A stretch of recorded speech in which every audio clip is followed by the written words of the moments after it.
Hello guys and welcome to How to Socials. In this video I'm going to show you how to change what notification you receive on Facebook. So let's start. First, open the Facebook app.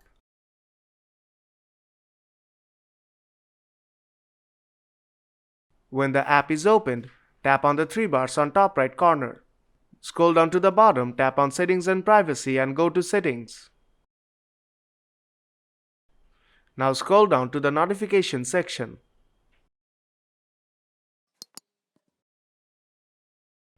And then tap on Notification Settings. Here you will see a lot of options to fine-tune. All you have to do is select an option and then disable the options where you don't want to receive notification.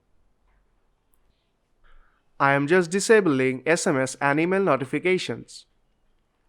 Just like this, I will not receive any notification regarding that specific topic on my email and SMS. I'll just receive only push notifications.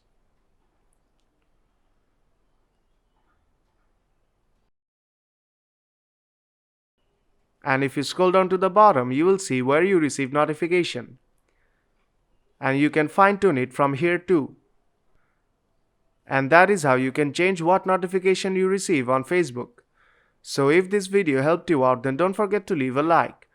I'll see you in the next tutorial.